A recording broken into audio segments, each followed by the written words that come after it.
সুপ্রিয় শিক্ষার্থী, বোটানি অর্ডিয়ার জাতীয় বিশ্ববিদ্যালয়ের আজকের অনলাইন ক্লাসে তোমাদের স্বাগতম। আশা করি তোমরা ভালো আছো। জাতীয় বিশ্ববিদ্যালয় এই করোনাকালীন সময়ে তোমাদের জন্য যে অনলাইন ক্লাসের ব্যবস্থা করেছে, সেইখানে জেনেটিক্স কোর্সটি 233013 এইটি পড়ানোর দায়িত্বে আছি আমি, ডক্টর মহাশ্বেতা রায়, সহযোগী অধ্যাপক, উদ্ভিদ বিজ্ঞান বিভাগ, চট্টগ্রাম কলেজ, চট্টগ্রাম। ইতিমধ্যে 4টি লেকচার আমার কমপ্লিট হয়েছে। আজ আমার 5ম লেকচার।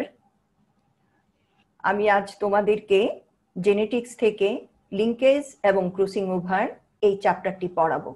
চলো আমরা ক্লাসে যাই। লিঙ্কেজ ও ক্রসিং ওভার, আমরা এখানে দেখো একটি ছবি দেখতে পাচ্ছি। বলো এটা কিসের ছবি? এটি একটি ক্রোমোজোমের ছবি। এবং ক্রোমোজোমের মধ্যে এই যে দাগগুলি দেখতে পাচ্ছ, এগুলি কিন্তু অসংখ্য জিন অবস্থিত। এবং আমরা যখন মেন্ডেলের সূত্র পড়েছি, মেন্ডেলের সূত্র থেকে আমরা জেনেছি যে তখন মেন্ডেল কিন্তু জানতেন না যে ক্রোমোজোমের মধ্যেই এলিমেন্ট বা ফ্যাক্টর থাকে। উনি বলছেন যে এলিমেন্ট বৈশিষ্ট্যের জন্য দায়ী এবং এক প্রজন্ম থেকে অন্য প্রজন্মে এই এলিমেন্টগুলি স্থানান্তরিত হয়। এবং আমরা মেন্ডেলের বংশগতির উপর দুটি সূত্র পড়েছি, ল অফ সেগ্রিগেশন এবং ল অফ ইন্ডিপেন্ডেন্ট অ্যাসর্টমেন্ট। তারপরে আমরা দেখেছি ব্যতিক্রম পড়েছি। আমরা ব্যতিক্রমে দেখেছি যে মেন্ডেলের যে সূত্রগুলি বলে গেছেন, law of segregation and law of independent assortment, সেই সূত্রগুলি সব ক্ষেত্রে প্রযোজ্য হয় না। এবং এই ব্যতিক্রমগুলিকে আমরা দুই ভাগে ভাগ করে দেখেছি যে কিছু ব্যতিক্রম আছে যেগুলিকে মেন্ডেলের সূত্র দ্বারা ব্যাখ্যা করা যায় এবং বিজ্ঞানীরা এদেরকে বলেছেন আপাত ব্যতিক্রম, এবং কিছু ব্যতিক্রম আছে যেগুলিকে মেন্ডেলের সূত্র দ্বারা ব্যাখ্যা করা যায় না, সেগুলিকে বলেছেন প্রকৃত ব্যতিক্রম। আমরা যে আজকে পড়ছি এটি আসলে প্রকৃত ব্যতিক্রম, এটি মেন্ডেলের সূত্র দিয়ে ব্যাখ্যা করা যায় না। এখন এই ছবিটির দিকে লক্ষ্য করো, এটি মানুষের 23 জোড়া, অর্থাৎ মানুষের যে 46টি ক্রোমোজোম আছে সেই 46টি ক্রোমোজোম। এখন 46টি ক্রোমোজোম নিয়ে তার দৈহিক কোষ গঠিত।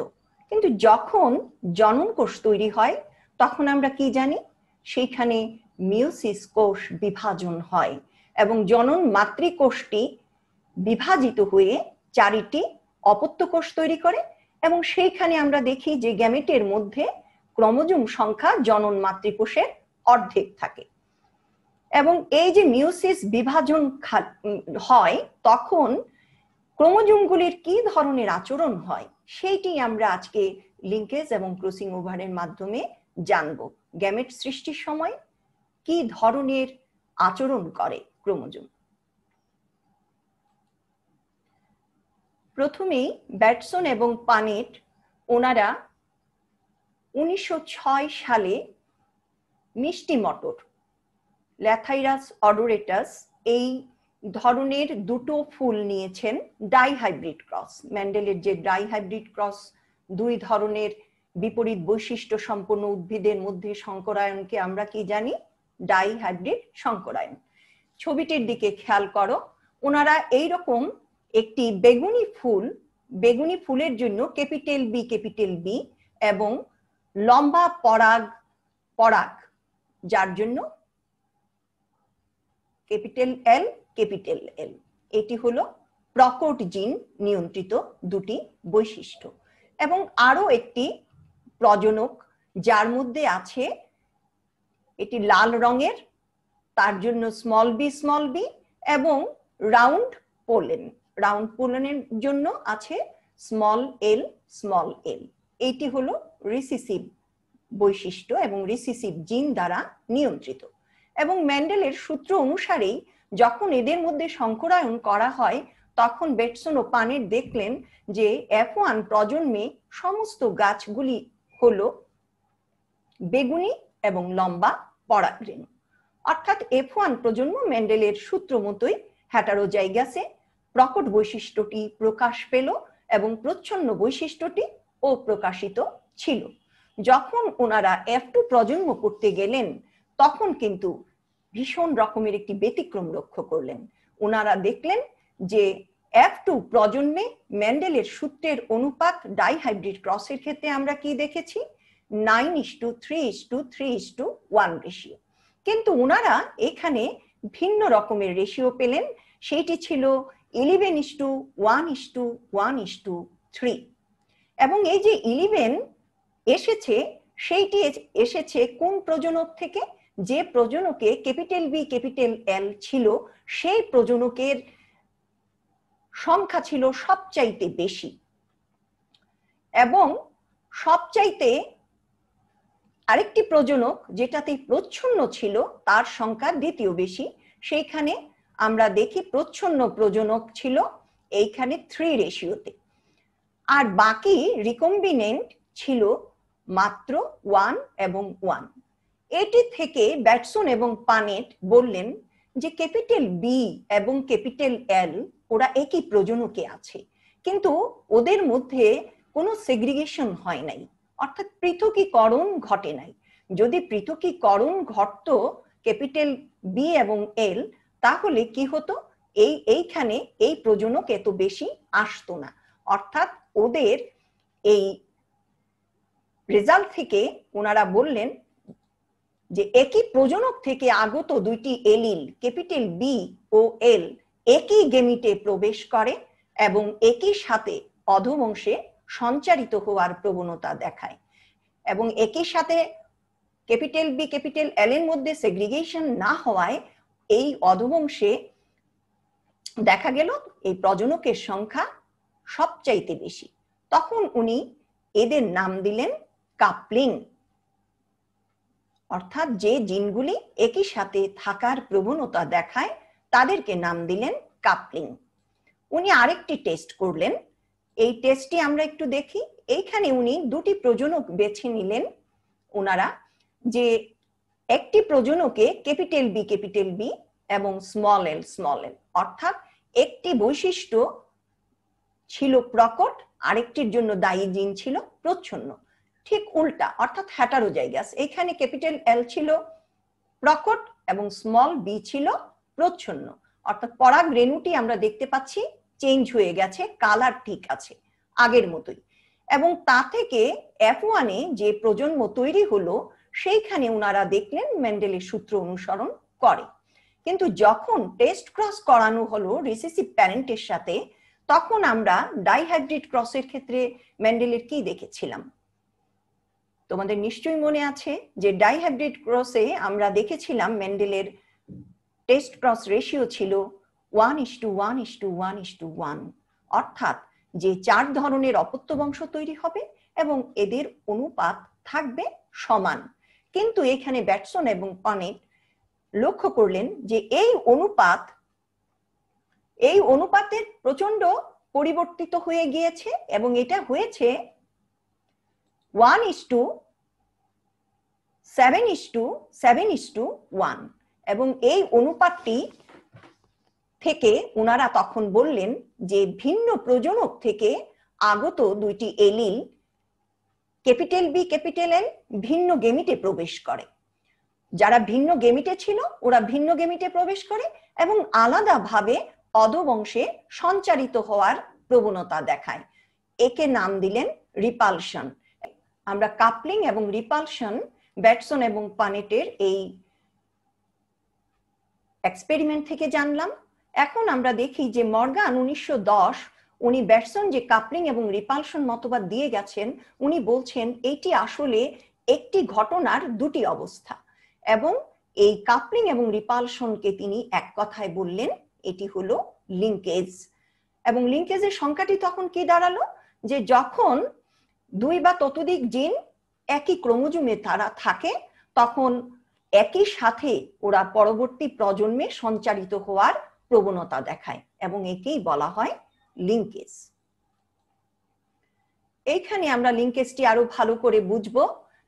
এই ছবিটির দিকে খেয়াল করো, এটি একটি ক্রোমোজোম এবং এইখানে যে অন্য কালারের ব্যান্ড দেয়া আছে এবং অনেকগুলি লেখা আছে, দেখো এগুলি প্রত্যেকটি হলো জিন, অর্থাৎ ক্রোমোজোম এর মধ্যে জিনগুলি, অসংখ্য জিন একটি ক্রোমোজোমে থাকতে পারে।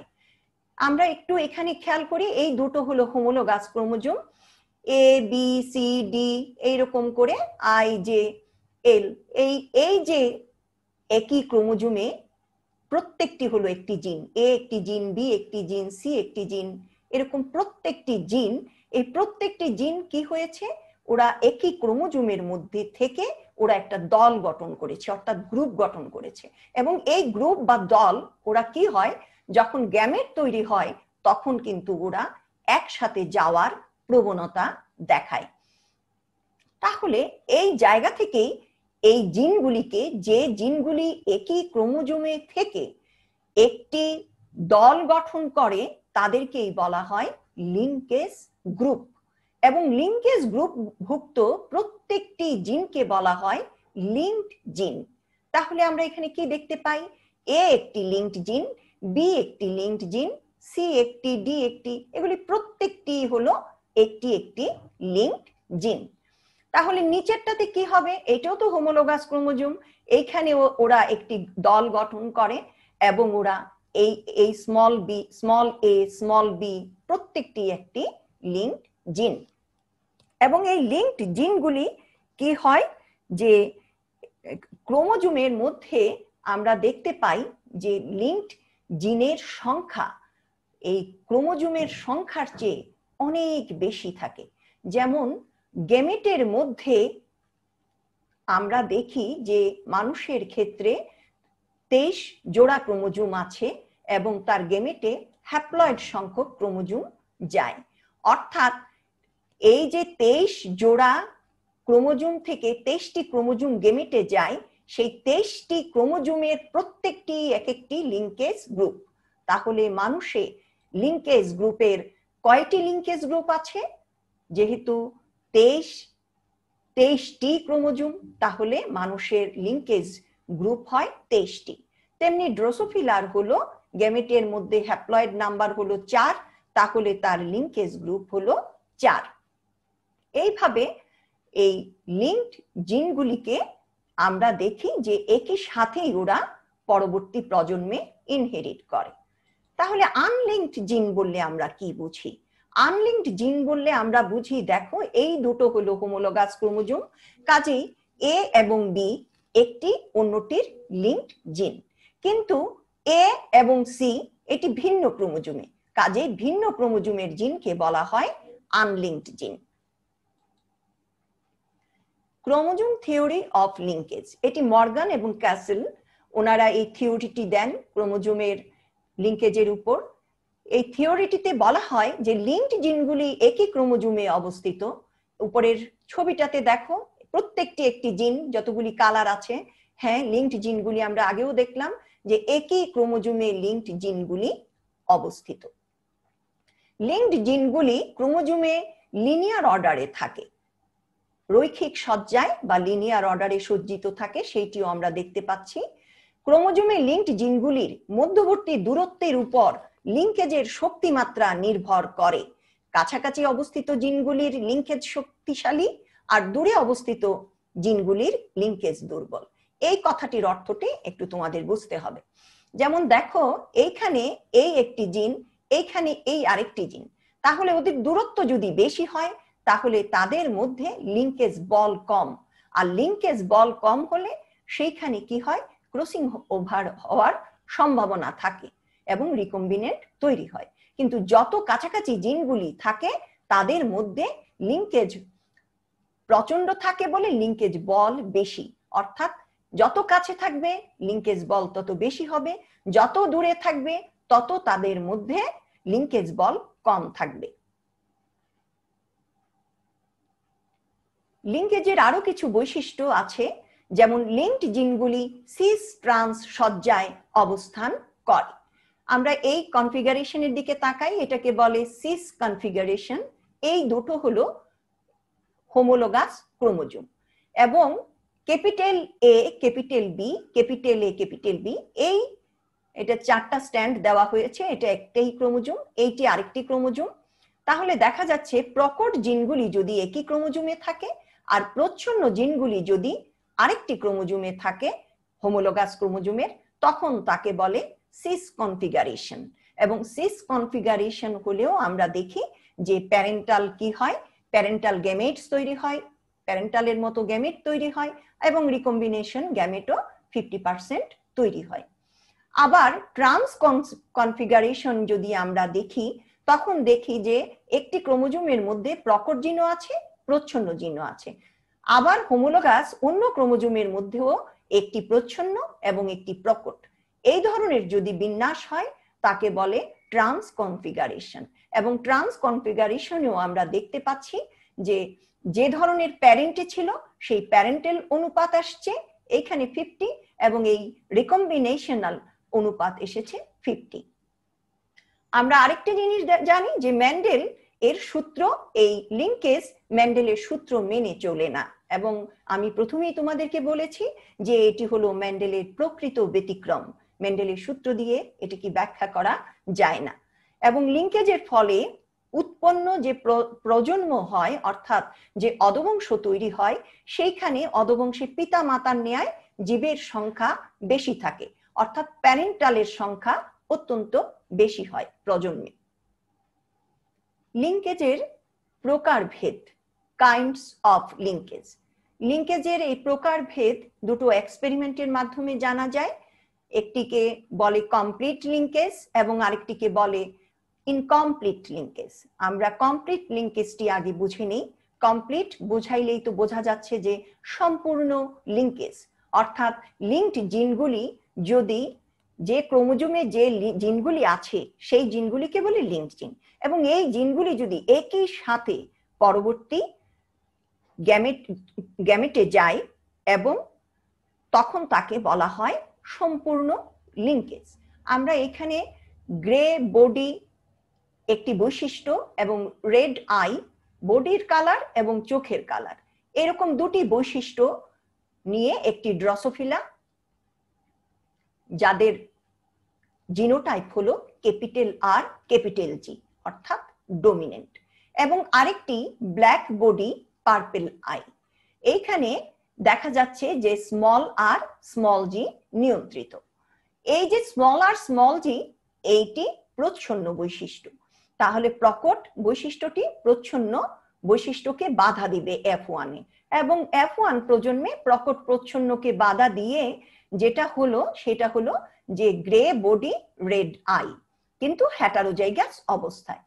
এখন এই ধরনের F1 কে যদি টেস্ট ক্রস করা হয়, অর্থাৎ যদি প্রচ্ছন্ন প্রজনকের সাথে ক্রস করানো হয়, তাহলে মেন্ডেলের সূত্র অনুসারে আমরা জানি যে টেস্ট ক্রস ডাইহাইব্রিড ক্রসের ক্ষেত্রে টেস্ট ক্রস রেশিও হওয়ার কথা 1:1:1:1, অর্থাৎ এখানে 4 ধরনের অধবংশ পাওয়া যাবে এবং তাদের অনুপাত হবে সমান।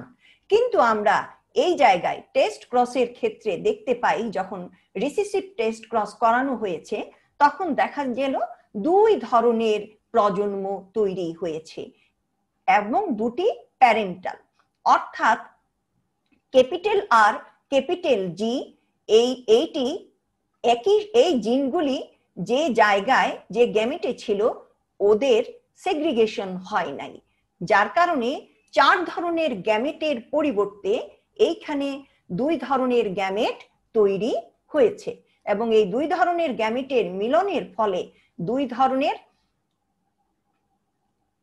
অধবংশ তৈরি হয়। একটি হলো গ্রে বডি রেড আই এই প্যারেন্টের মতো, এবং আরেকটি হলো ব্ল্যাক বডি পার্পল আই। এটি থেকে প্রমাণ হয় কি যে এইখানে যদি এখানে ক্রসিং ওভার হতো তাহলে প্যারেন্টাল গ্রুপ 100% হতো না। আমরা এখানে প্যারেন্টাল গ্রুপ দেখতে পাচ্ছি 50-50 অর্থাৎ 100।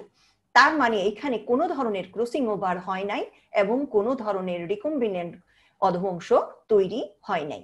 এ থেকেই প্রমাণ হয় কি যে এখানে সম্পূর্ণ লিঙ্কেজ ঘটেছে, অর্থাৎ ক্যাপিটাল আর এবং ক্যাপিটাল জি ওরা একটি লিঙ্কেজ গ্রুপ, ওরা একই সাথে থাকার প্রবণতা দেখিয়েছে, এবং স্মল আর স্মল জি ওদের মধ্যেও কোনো সেগ্রিগেশন হয় নাই, ওরা একই সাথে পরবর্তী প্রজন্মে গিয়ে ইনহেরিট করেছে। এটি হলো সম্পূর্ণ বা কমপ্লিট লিঙ্কেজের উদাহরণ।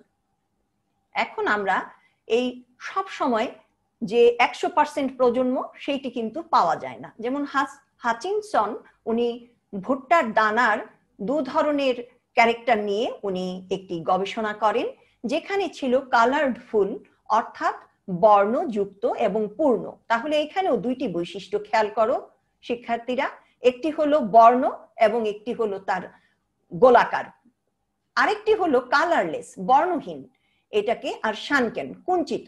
তাহলে দুটো ক্যারেক্টার নিয়ে ক্রস হলো ডাইহাইব্রিড ক্রস। এই ডাইহাইব্রিড ক্রস হাচিনসন করার পর দেখা গেল যে F1A যেরকম পাওয়ার কথা হেটারোজাইগোটে, যেহেতু এই কালার্ড ফুল এটি ছিল প্রকট জিন নিয়ন্ত্রিত, প্রকট জিন ক্যাপিটাল সি এবং ক্যাপিটাল এস, এবং এইখানে কালারলেস শানকেন ছিল প্রচ্ছন্ন বৈশিষ্ট্য স্মল সি স্মল এস। তাই F1 হেটারোজাইগোটে কেবলমাত্র প্রকট বৈশিষ্ট্যটি প্রকাশ পেয়েছে। তাই এইখানে যদিও প্রচ্ছন্ন জিনগুলি ছিল কিন্তু অপ্রকাশিত ছিল। তাই মেন্ডেলের সূত্র অনুসারে F1 প্রজন্মে কিন্তু দেখা গেল যে কালার্ড ফুল উদ্ভিদগুলি ছিল। তখন হাচিনসন কি করলেন, এইখানে এই F1 এর সাথে উনি প্রচ্ছন্ন প্রজনকের টেস্ট ক্রস করলেন। সেই একই টেস্ট ক্রস রেশিও হওয়ার কথা ছিল। আমরা দেখি যে টেস্ট ক্রস রেশিও হওয়ার কথা 1:1:1:1, যেহেতু এটা কি ক্রস, ডাইহাইব্রিড ক্রস। কিন্তু এইখানেও ভিন্ন ঘটনা দেখা গেল। এইখানে হাচিনসন দেখলেন যে এইখানে কালার্ড ফুল এই মাতৃ যে প্রথম যে প্যারেন্টাল প্রজনক তার মতো উদ্ভিদের সংখ্যা এসেছে 48%, এবং কালারলেস শানকেন অপর প্রজনক থেকে এই অধবংশটি এই কালারলেসের মতো হয়েছে 48%, অর্থাৎ প্যারেন্টাল পাওয়া গেছে 96%, আর রিকম্বিনেন্ট পাওয়া গেছে মাত্র 2% হয়েছে কালার্ড শানকেন এবং 2% হয়েছে কালারলেস ফুল। এইটি থেকে কি বোঝায়? এইটা থেকে এইটাই প্রমাণ হয় যে ক্যাপিটাল সি এবং ক্যাপিটাল এস ওরা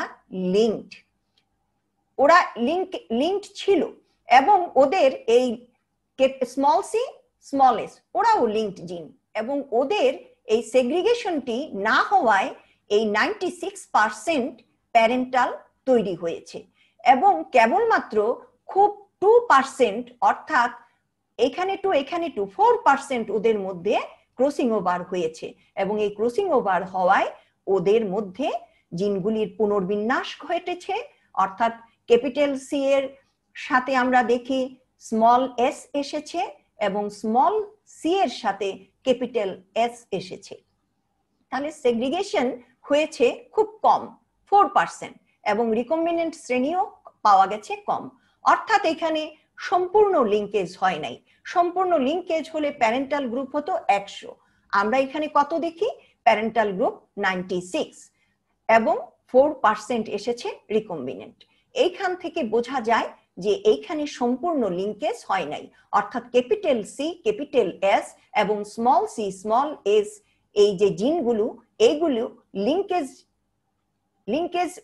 গ্রুপ ছিল কিন্তু সম্পূর্ণ লিঙ্কেজ দেখাতে পারে নাই, তাই 4% রিকম্বিনেন্ট পাওয়া যায়। এটি হলো অসম্পূর্ণ লিঙ্কেজের উদাহরণ। আমরা এখন লিঙ্কেজের যে পড়লাম, লিঙ্কেজের গুরুত্বটা কি? লিঙ্কেজ প্রজনকের বৈশিষ্ট্য সংরক্ষিত রাখতে সাহায্য করে। আমরা দেখেছি যে লিঙ্কেজ হলে পিতামাতার মতো অনুরূপ, এবং সম্পূর্ণ লিঙ্কেজ হলে একদম পিতামাতার মতো অপত্য বংশ পাওয়া যায়।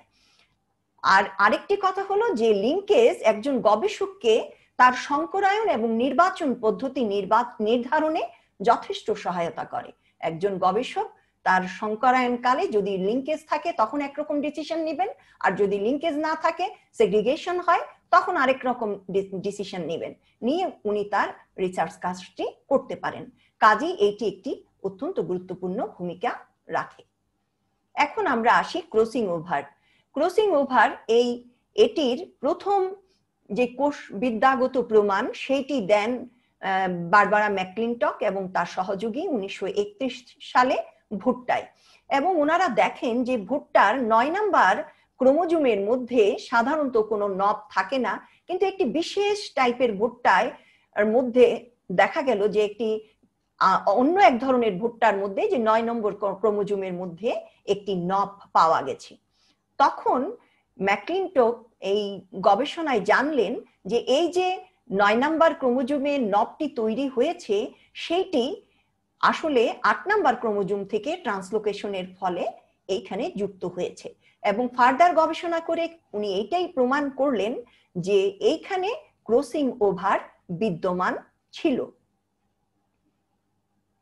এখন আমরা দেখি যে ক্রসিং ওভার আসলে কোথায় হয়, কেমন করে হয়।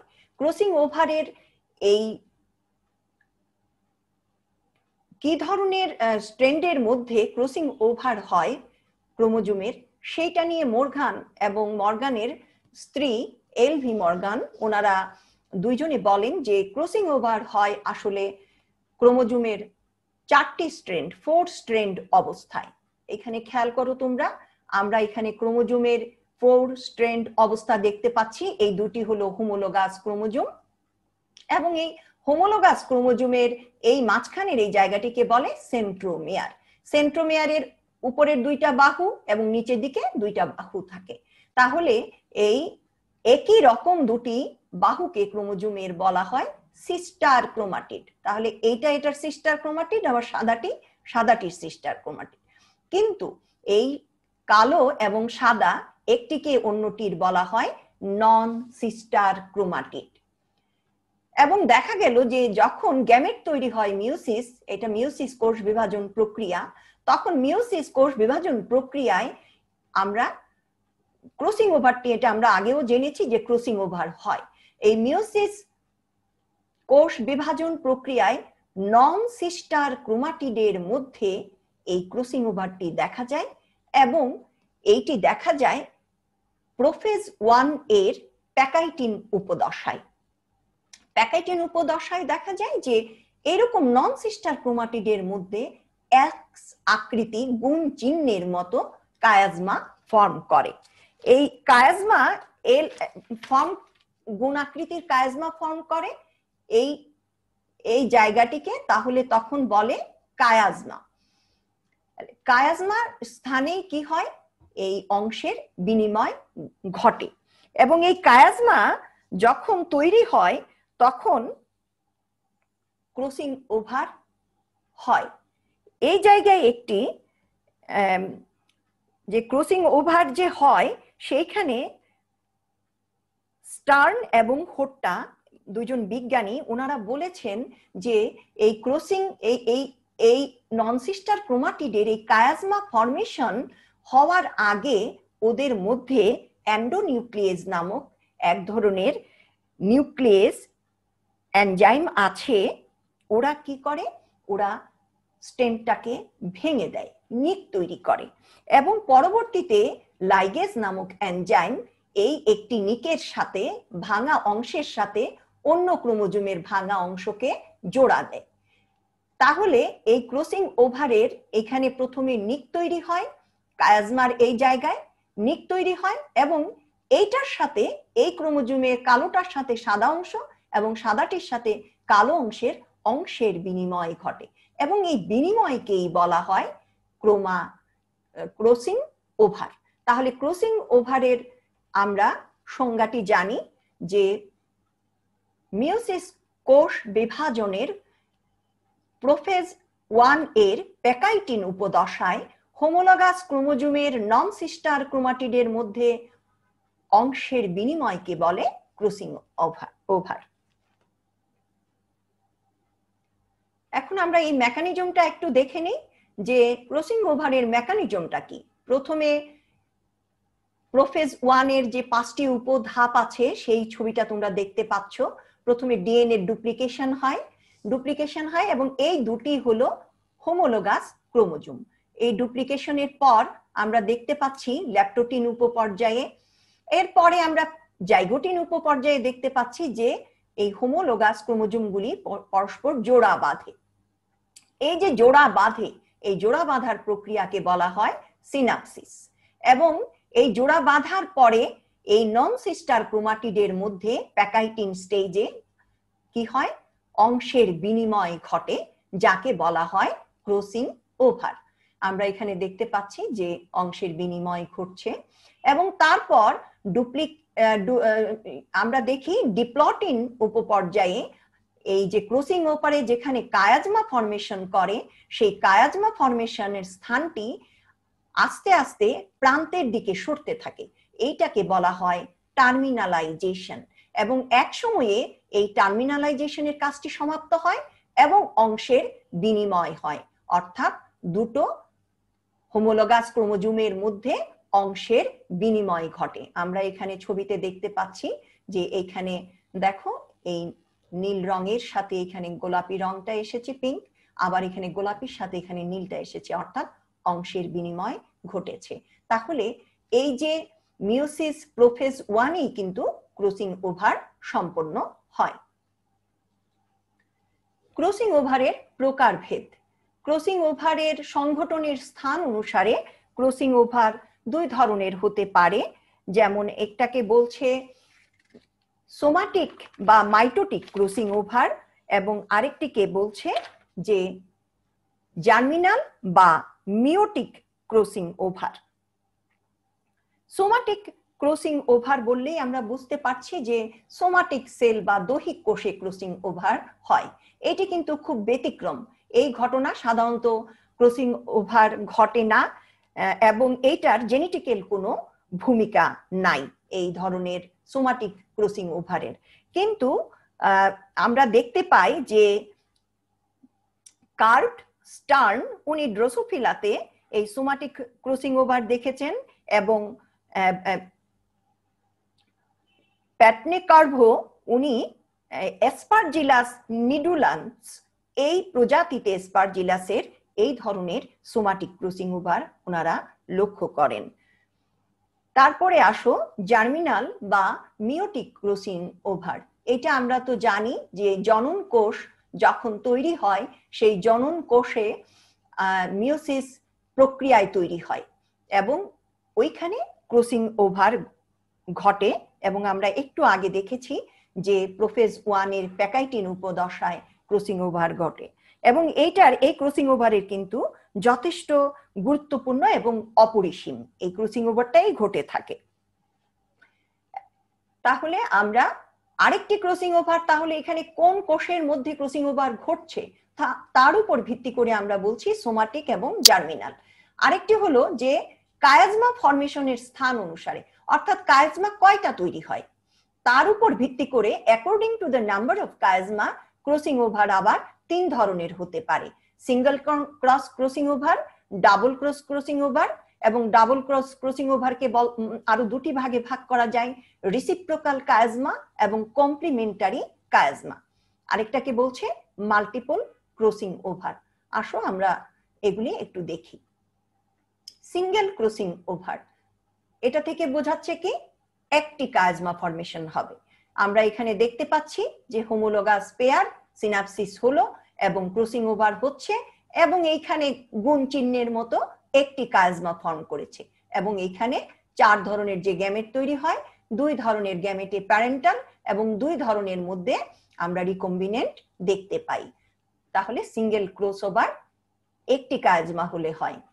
Two strand double cross over, এখানে আমরা বলছি যে ডাবল ক্রস ওভার অর্থাৎ কায়াজমা কয়টি হবে, দুটি কায়াজমা যখন ফর্ম করবে তখন তাকে বলা হয় two strand double cross over.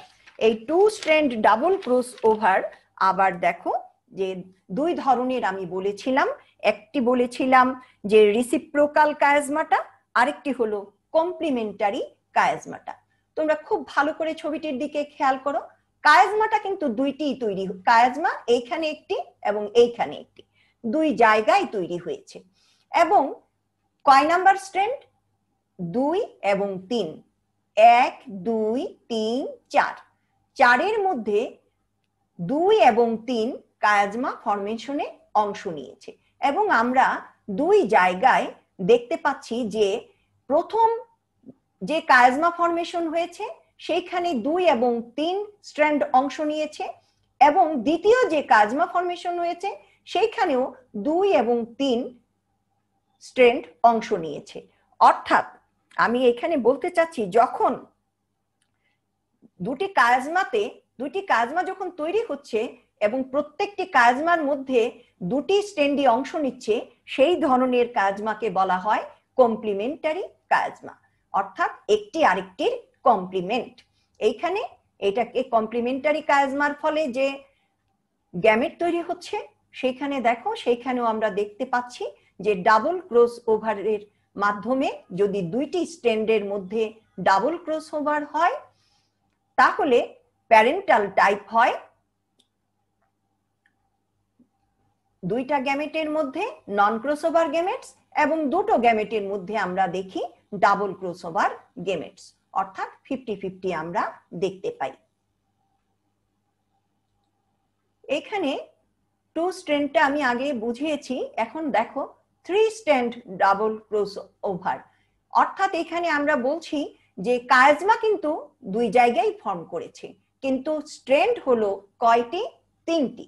এখানে 3টি স্ট্র্যান্ড কায়াজমা তৈরিতে অংশ নিয়েছে, তাই তাকে বলছে 3 স্ট্র্যান্ড ডাবল এক্সচেঞ্জ। এইখানে খেয়াল করো, প্রথম যে কায়াজমা ফরমেশন হয়েছে সেইখানে দেখো 1 নাম্বার এবং 3 নাম্বার অংশ নিয়েছে, কিন্তু দ্বিতীয়টা যেখানে কায়াজমা ফরমেশন হয়েছে সেইখানে আমরা দেখতে পাই 2 এবং 3 অংশ নিয়েছে। অর্থাৎ এই যে দুই জায়গায় কায়াজমা ফর্ম হলো, 3টি স্ট্র্যান্ড অংশ নিয়েছে, 1 2 এবং 3, এবং এই 3টি স্ট্র্যান্ড অংশ নিয়েছে বলে এইখানে বলছে এটাকে এই কমপ্লিমেন্টারি এই ডাবল ক্রসওভার। আমরা বলছি যে যে ডাবল ক্রসওভার কমপ্লিমেন্টারি হতে পারে, আবার রিসিপ্রোকাল হতে পারে। তাহলে এইখানে যেটা হলো সেইটা হলো কমপ্লিমেন্টারি ডাবল ক্রসওভার, এবং এর ফলে যে গ্যামেট তৈরি হচ্ছে, খেয়াল করো গ্যামেটের মধ্যে আমরা দেখতে পাচ্ছি 3টা স্ট্র্যান্ডের মধ্যেই এক্সচেঞ্জ হয়েছে, 3টা, এবং এক জায়গায় শুধু প্যারেন্টাল দেখা গেছে। যদিও এখানে আরেকটি বিষয় লক্ষণীয় যে এখানে জিনের এক্সচেঞ্জ হয়েছে কেবলমাত্র 2 জায়গায়, এই মাঝখানের দুটো, এবং এইখানে যেহেতু জিনের কোনো এক্সচেঞ্জ হয় নাই তাই এইখানে এটাকে বলছে ডিটেক্টেবল না, এখানে 50% ডিটেক্টেবল, কারণ জিন এক্সচেঞ্জ হয়েছে, জিনের এক্সচেঞ্জ হয় নাই, এমনিতে ডিএনএ এর এক্সচেঞ্জ হয়েছে ক্রোমোজোমের।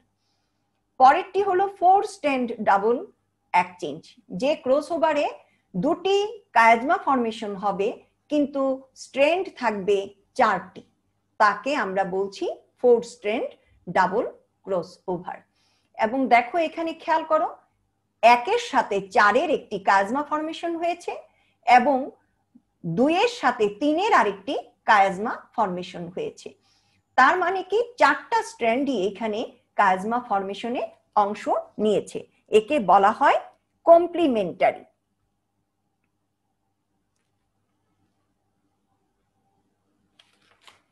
তাহলে আমরা কমপ্লিমেন্টারি কায়াজমা ফরমেশনের এখানে যখন 4টি স্ট্র্যান্ড নেয় তাহলে আমরা কি দেখি? খেয়াল করো, এইখানে কিন্তু 100% অর্থাৎ 100% ডিটেক্টেবল রিকম্বিনেশন, কোনো ধরনেরই প্যারেন্টাল নাই, অর্থাৎ সবগুলির এক্সচেঞ্জ হয়ে গেছে। তাহলে আমরা এখান থেকে ডাবল ক্রসওভার 3 স্ট্র্যান্ডের দেখলাম, এখানেও সেম ফর্ম, এইটাই বোঝানো হয়েছে। আরেকটি ছবি আমি দিয়েছি বোঝানোর জন্য যে এখানে ডিটেক্টেবল, এইখানে 4টি রিকম্বিনেন্ট হয়তো এখানে নাই, জিনের এক্সচেঞ্জ হয় নাই, এখানে 2টা এক্সচেঞ্জ হয়েছে, 2টা প্যারেন্টাল এবং 2টা রিকম্বিনেন্ট, এই ধরনের 2 স্ট্র্যান্ড ডাবল ক্রসওভারে এবং 3 স্ট্র্যান্ড ডাবল ক্রসওভারেও আমরা দেখি যে দুটো প্যারেন্টাল হয়েছে এবং দুটো রিকম্বিনেন্ট তৈরি হয়েছে, কিন্তু 4 স্ট্র্যান্ডের ক্ষেত্রে গিয়ে আমরা দেখি কি যে 4টাই রিকম্বিনেন্ট তৈরি হয়, এখানে কোনো প্যারেন্টাল নাই। এখন theories about the mechanism of crossing over. Crossing over কি ধরনের হয় এর উপর ভিত্তি করে অনেক মতবাদ এই পর্যন্ত আবিষ্কৃত হয়েছে। এখানে আমি কিছু মতবাদ লিখেছি: classical hypothesis, neo classical hypothesis, one plane or partial chiasma type hypothesis, তারপর কপি চয়েস থিওরি এবং হলিডে মডেল। যতগুলি থিওরি আবিষ্কৃত হয়েছে তার মধ্যে সবচেয়ে গ্রহণযোগ্য এবং আধুনিক মডেল হলো হলিডে মডেল। এখন এই মেকানিজম ক্রসিং ওভারের হলিডে মডেলটি আমি তোমাদের বোঝাচ্ছি। Holiday model of homologous genetic recombination. খেয়াল করো, এইখানে ক্যাপিটাল এ ক্যাপিটাল জেড, এইখানে একটি ক্রোমোজোম এবং নিচেরটি হলো একটি ক্রোমোজোম এবং নিচে স্মল এ স্মল জেড, এটি আরেকটি ক্রোমোজোম। অর্থাৎ এখানে হোমোলগাস ক্রোমোজোম আছে, কিন্তু তারা 4 স্ট্র্যান্ড অবস্থায়, কারণ আমরা আগে জেনে এসেছি যে 4টি স্ট্র্যান্ড অবস্থায় কেবল ক্রসিং ওভার হতে পারে। এখন আমরা দেখি যে প্রথম নিক তৈরি হচ্ছে। এই যে নিক তৈরি হচ্ছে কতর ভিতর? 2 নাম্বার এবং 3 নাম্বার স্ট্র্যান্ডের ভিতর। এবং এই নিক তৈরি করতে আমরা জানি যে নিউক্লিয়ার এনজাইম অ্যান্ডোনিউক্লিয়েস এখানে ওকে কেটে দেয় এবং একটি নিক তৈরি করে। এবং এই নিক যখন তৈরি হয় তখন খেয়াল করো স্ট্র্যান্ড ইনোভেশন, অর্থাৎ এই স্ট্র্যান্ড ওই স্ট্র্যান্ডের কাছে এবং এই স্ট্র্যান্ড ওই স্ট্র্যান্ডের কাছে কমপ্লিমেন্টারি, এইটা ওইটার কাছে যায় এবং এইটা এইটার পাশে চলে আসে। হওয়ার পর যখন ওরা এই ধরনের মুভ করে তখন ওদের মধ্যে লাইগেজ এনজাইম লাইগেশন ঘটার পর এইখানে এই ধরনের কায়াজমা ফরমেশন হয়। এটাকে যেহেতু হলিডে এই মডেলটি দিয়েছেন তাই এটাকে বলা হয় হলিডে জাংশন, এবং এই ধরনের একটি হলিডে জাংশন তৈরি হয়। এখন হলিডে জাংশন তৈরি হওয়ার পর এই পরবর্তীটাকে বলা হচ্ছে ব্রাঞ্চ মাইগ্রেশন। এটি এই দিকে সরতে থাকে। এই হলিডে জাংশনটি আস্তে আস্তে আমরা যেটা দেখেছিলাম টার্মিনালাইজেশন, এইরকম এইগুলি ব্রাঞ্চগুলি মাইগ্রেট করে। মাইগ্রেট করে ব্রাঞ্চগুলির মধ্যে 180 ডিগ্রিতে ওরা ঘুরে যায়, অর্থাৎ আইসোমেরাইজেশন হয়। আইসোমেরাইজেশন হওয়ার পর ওদের শেপটি দেখো কেমন করে ওরা এই আইসোমারাইজেশনের পরে এ এবং জেড, অর্থাৎ যেখানে প্যারেন্টাল এটাকে 1 নাম্বার ক্রোমোজোম এবং এইদিকে দেখো 4 নাম্বার ক্রোমোজোম অর্থাৎ প্যারেন্টাল, কিন্তু এটা ঘুরে গেছে, এ এই পাশে জেড এই পাশে, যেহেতু এটা 180 ডিগ্রিতে ঘুরে গেছে। এবং 2 নাম্বার আমরা দেখতে পাই যে 2 নাম্বার ক্রোমোজোমটি এইখানে এসেছে, 2 এবং 3 এসেছে এইখানে, অর্থাৎ 1 এবং 4 এবং 2 এবং 3 এইভাবে একটি কনফিগারেশন তৈরি হয়েছে।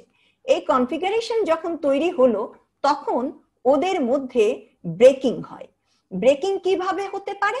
ব্রেকিং অফ এই ক্রস স্ট্র্যান্ডের মধ্যে হরাইজন্টাল ব্রেকিং হতে পারে, আবার এর মধ্যে এইরকম ভার্টিক্যাল ব্রেকিং হতে পারে। তাহলে যখন ভার্টিক্যাল ব্রেকিং হয় সেইটা দেখো, যখন ভার্টিক্যাল ব্রেকিং হয় তখন এই পোরশনের সাথে অর্থাৎ ক্যাপিটাল এর সাথে এই স্মল জেড এইখানে জোড়া লেগে যায় এনজাইমের সাহায্যে, এইটা জোড়া লাগে এবং আমরা দেখতে পাচ্ছি ক্যাপিটাল এর সাথে স্মল জেড চলে গিয়েছে। এবং এখানে দেখো এইখানে আরেকটি আমরা দেখতে পাই যে স্মল এর সাথে ক্যাপিটাল জেড এবং স্মল এর সাথে ক্যাপিটাল জেড গিয়েছে। তার মানে কি এইখানে মাইগ্রেটেড পার্টগুলি আমরা দেখি যে রিকম্বিনেন্ট হেটারোডুপ্লেক্স তৈরি হয়েছে, অর্থাৎ মাইগ্রেটেড পার্টগুলি গিয়ে, এবং এইখানে এইটা ছিল 1 নাম্বার এবং এইটা ছিল 4 নাম্বার, তাহলে আমরা দেখি একও আছে, 4ও আছে, এই দুটি ক্রোমোজোমই আছে। এবং মাঝখানে এটা ছিল 3, আমরা দেখি 3 নাম্বার ক্রোমোজোম, এটা হলো 2, এটা হলো 2 নাম্বার ক্রোমোজোম এবং এটা হলো 3 নাম্বার ক্রোমোজোম। অর্থাৎ ওদের কনফিগারেশনে রিকম্বিনেন্ট হেটারোডুপ্লেক্স, এটাকে বলছেন উনি, যে ওদের মধ্যে আবার জোড়া লেগে হেটারোডুপ্লেক্স তৈরি হয়। কিন্তু আমরা আবার একটি জায়গায় যখন হরাইজন্টাল হয় তখন আমরা কি দেখি? হরাইজন্টাল যখন হয় তখন দেখো একটি প্যারেন্টাল, সরাসরি প্যারেন্টাল তৈরি হয়ে যাচ্ছে, এ এবং জেড, এখানে কিন্তু পরিবর্তন হয় নাই, এ এবং জেড অর্থাৎ প্যারেন্টাল টাইপ রয়ে গেছে। এবং আবার আরেকটি আমরা দেখি এই স্মল এ স্মল জে, অর্থাৎ যেভাবে এ জেড এবং small a small J, small a small Z ছিল, সেই প্যারেন্টাল টাইপটি এখানে দেখা যাচ্ছে। অর্থাৎ এখানে নন রিকম্বিনেন্ট হেটারোডুপ্লেক্স তৈরি হয়েছে। তাহলে আমরা এখানে দেখতে পাই যে যদি ভার্টিক্যাল হয়, ভার্টিক্যালি ওদের মধ্যে ব্রেকিং হয়, তাহলে রিকম্বিনেন্ট হেটারোজাইগোট তৈরি হয় এবং আমরা 4টি স্ট্র্যান্ডের মধ্যেই আমরা রিকম্বিনেন্ট দেখতে পাচ্ছি। কিন্তু এইখানে কিন্তু আমরা দেখতে পাচ্ছি না, এখানে কিন্তু নন রিকম্বিনেন্ট হেটারোডুপ্লেক্স তৈরি হয়েছে, অর্থাৎ প্যারেন্টাল দুটো আছে। এখানে আমি একটি ভিডিও তোমাদেরকে দেখাতে চাই। During prophase of meiosis I, homologous chromosomes exchange genetic material. The physical manifestation of these exchanges can be seen as chiasmata. The Holiday model describes a mechanism for these recombination events. During meiosis, homologous DNAs align side by side. For simplicity, we'll show the DNA diagrammatically, in short segments.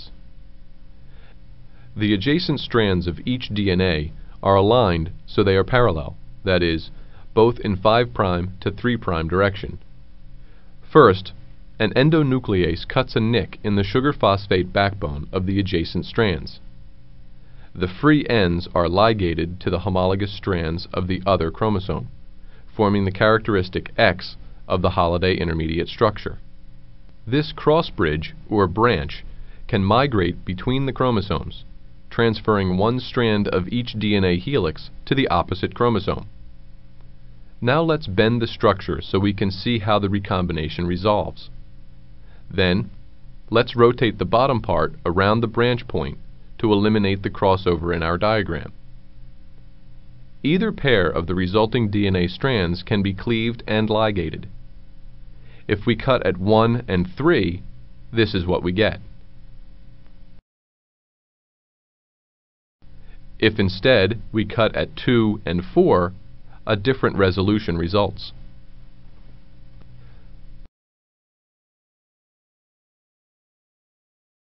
The resolved chromosomes each contain regions of heteroduplex, but only resolution number 1 results in genetic recombination of the non-sister chromatids. এই ভিডিওটি দেখে তোমরা নিশ্চয়ই বুঝতে পেরেছো যে কিভাবে ব্রাঞ্চটা migration হচ্ছে এবং কিভাবে 180 ডিগ্রিতে রোটেট হয়ে কিভাবে হেটারোডুপ্লেক্স তৈরি হচ্ছে এবং হেটারোডুপ্লেক্স থেকে কিভাবে হরাইজন্টাল এবং ভার্টিক্যালি ওদের মধ্যে যখন নিক তৈরি হয় তখন কিভাবে হেটারোডুপ্লেক্স তৈরি হচ্ছে। আমরা দেখলাম যে হলিডে মডেলে হেটারোডুপ্লেক্স ডিএনএ ফর্ম করে, ক্রস ব্রিজ তৈরি হয়, ব্রাঞ্চ মাইগ্রেশন হয়। এবার আসো ক্রসিং ওভারের গুরুত্ব। আমরা ক্রসিং ওভার পড়েছি, ক্রসিং ওভারের মাধ্যমে আমরা যে গুরুত্বটি দেখতে পাই যে কি ধরনের ক্রসিং ওভার হলে দুটি নন সিস্টার ক্রোমাটিডের মধ্যে অংশের বিনিময় ঘটে এবং জিনগত পরিবর্তন সাধিত হয়। আমরা দেখেছি যে হ্যাঁ, নন সিস্টার ক্রোমাটিডের মধ্যে ক্রসিং ওভার হয়ে জিনগত পরিবর্তন হচ্ছে এবং জিনগত পরিবর্তনের মাধ্যমে কি হয়, জিনের মধ্যে বৈচিত্র্যতার সৃষ্টি হয় এবং এই ধরনের বৈচিত্র্যতা করে কি করতে পারেন গবেষকগণ, উন্নত জাতের ক্রসিং ওভার ঘটিয়ে উন্নত জাতের প্রকরণ সৃষ্টি করতে পারেন। তাই এটা প্রজনন বিদ্যায় এর গুরুত্বটা অনেক। ক্রসিং ওভারের থেকে যে সকল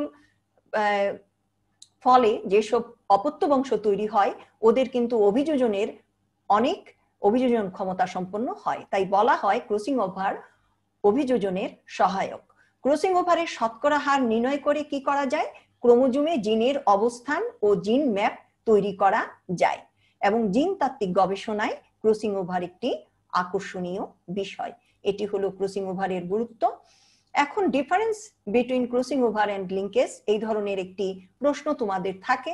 আমরা যেহেতু লিঙ্কেজ এবং ক্রসিং ওভার পড়িয়েছি, কাজে আশা করি তোমরা এইটি পার্থক্যটি লিখতে পারবে। তারপরও আমি বলি যে ক্রস ওভার কি করে, যে জিনের সেপারেশন ঘটাতে সাহায্য করে। লিঙ্কড জিনের মধ্যে ক্রস ওভার হলে সেপারেশন হয়, কিন্তু লিঙ্কেজে জিনগুলি একই সাথে গেমেটে যাওয়ার প্রবণতা দেখায়।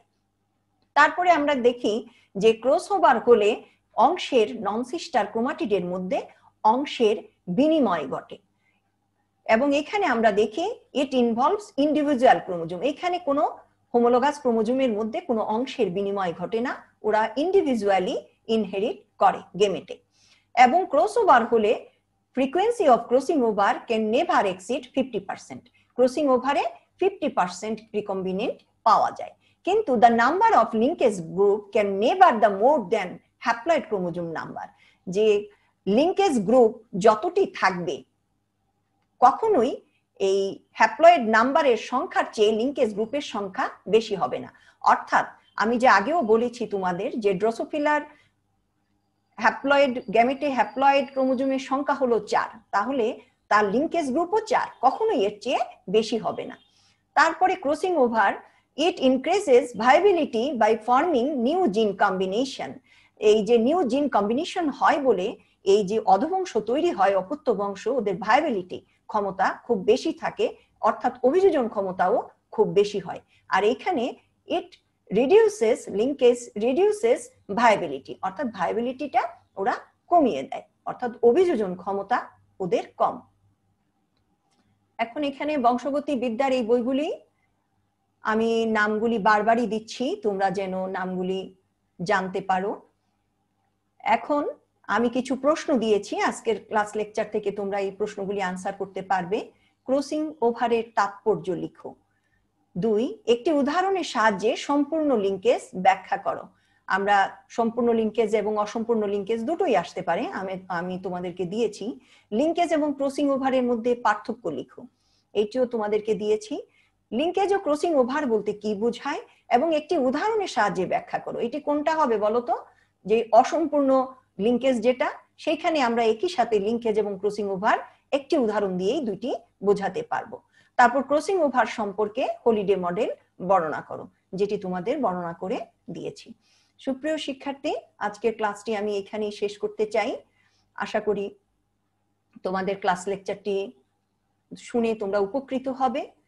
আর পরিশেষে আবারও বলবো যে করোনাকালীন এই দুঃসময়ে তোমরা বাড়িতে থাকবে, ভালো থাকবে এবং তোমাদের জন্য অনেক অনেক শুভকামনা।